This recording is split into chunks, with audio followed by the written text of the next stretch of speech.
Hello everyone, happy November. Welcome to our next Curator Talk video here at the Seward House Museum. My name is Matt McVitie. I'm the Collections and Exhibitions Manager here at the museum. And as always, we've got a really special collections item this month.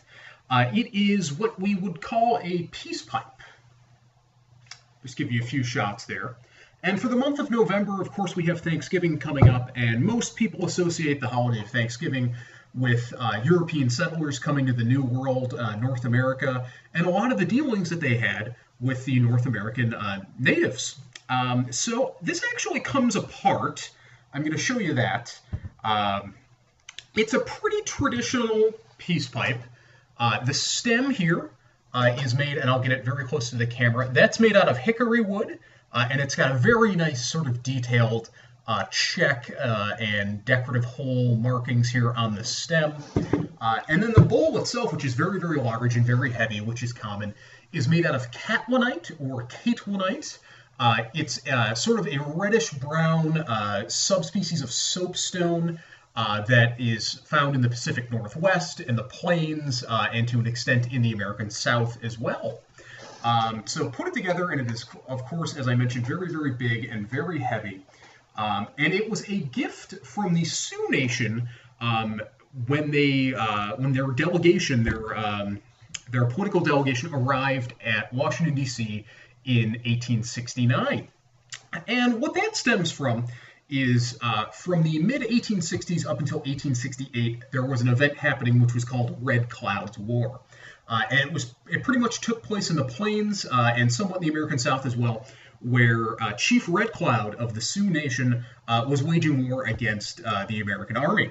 And that was due to encroachment of white settlers on their sort of ancestral hunting lands, competition of resources, all that kind of stuff that created these tensions with westward expansion.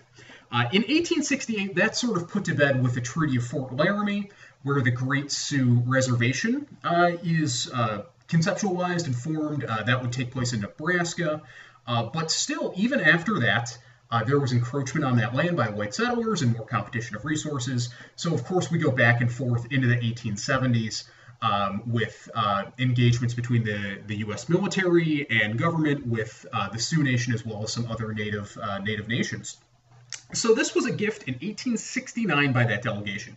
In 1870, Red Cloud himself actually came to Washington, D.C. and met with Eli Parker, who was a Army general, but also he was full Seneca native. So he was sort of responsible with a lot of the sort of Native American dealings with the U.S. government and especially the Army. But the 1869 delegation was a little bit smaller. And that was just to work with the American government as far as some of these encroachments by white settlers and things like that. It's not a very well-known delegation, but it did take place. And this was gifted to William Seward a little bit after the fact. We do have some documentation that it could have been given to him by Ulysses S. Grant, but that's not concrete just yet. But it's a great example of a traditional native peace pipe of the Sioux Nation. So we're featuring this for Thanksgiving.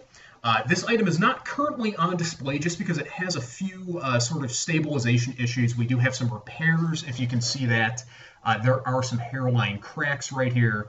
And this catlinite is a very fragile stone when it cracks and then needs to be repaired. So it's not currently on display. However, we are going to host some very high-resolution images of this on our collections website for all to enjoy. Thanks for joining us for another one of our Curator Talks. I'm Matt McVitie, and happy Thanksgiving.